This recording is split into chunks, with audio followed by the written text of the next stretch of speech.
గురుగారు, చనిపోయిన వారి దుస్తులు మనం వాడవచ్చంటారా? చనిపోయిన వారి దుస్తులు ఎవరు వాడకూడదు. ఎందుకంటే ప్రతి మనిషిలో కొన్ని వైబ్రేషన్స్ ఉంటాయి. అవును. ఆ వైబ్రేషన్స్ దుస్తులకంతా ఆవరించి ఉంటాయి.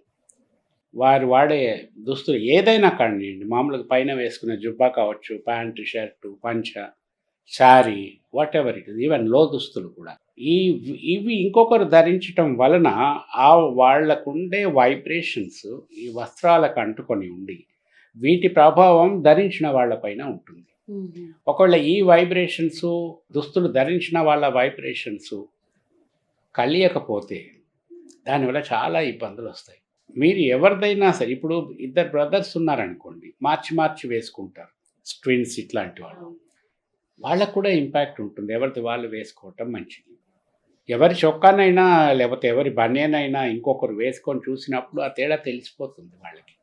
అలాంటిది బాగా వీక్ అయ్యి చనిపోయినటువంటి ఒక వ్యక్తి ధరించిన దుస్తులు, వాటిల్లో ఎంత నెగెటివ్ వైబ్రేషన్స్ కానీ, ఇంకొక రకమైన వైబ్రేషన్స్ కానీ, హింసకు సంబంధించిన వైబ్రేషన్స్ కానీ, అంటే అతడు పడినటువంటి బాధని రిసీవ్ చేసుకున్న, ఆ వైబ్రేషన్స్‌ని రిసీవ్ చేసుకున్న దుస్తులు, అతని తర్వాత ఇంకొకరు వేసుకోవటం వల్ల వాళ్ళకి బాగుండదు.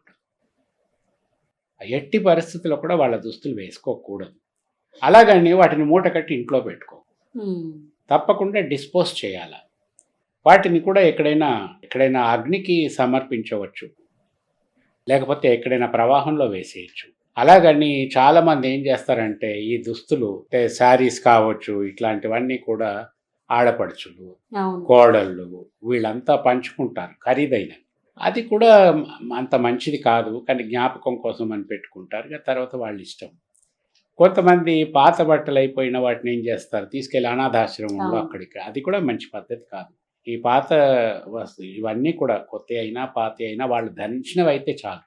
వాటిని అగ్నికి డిస్పోజ్ చేయటం లేదా నిమజ్జనం చేయటం, నీళ్ళలో వేయటం, ఇది చాలా వరకు ఉత్తమ ఫలితాలను ఇస్తుంది వాళ్ళకి, మనకి కూడా.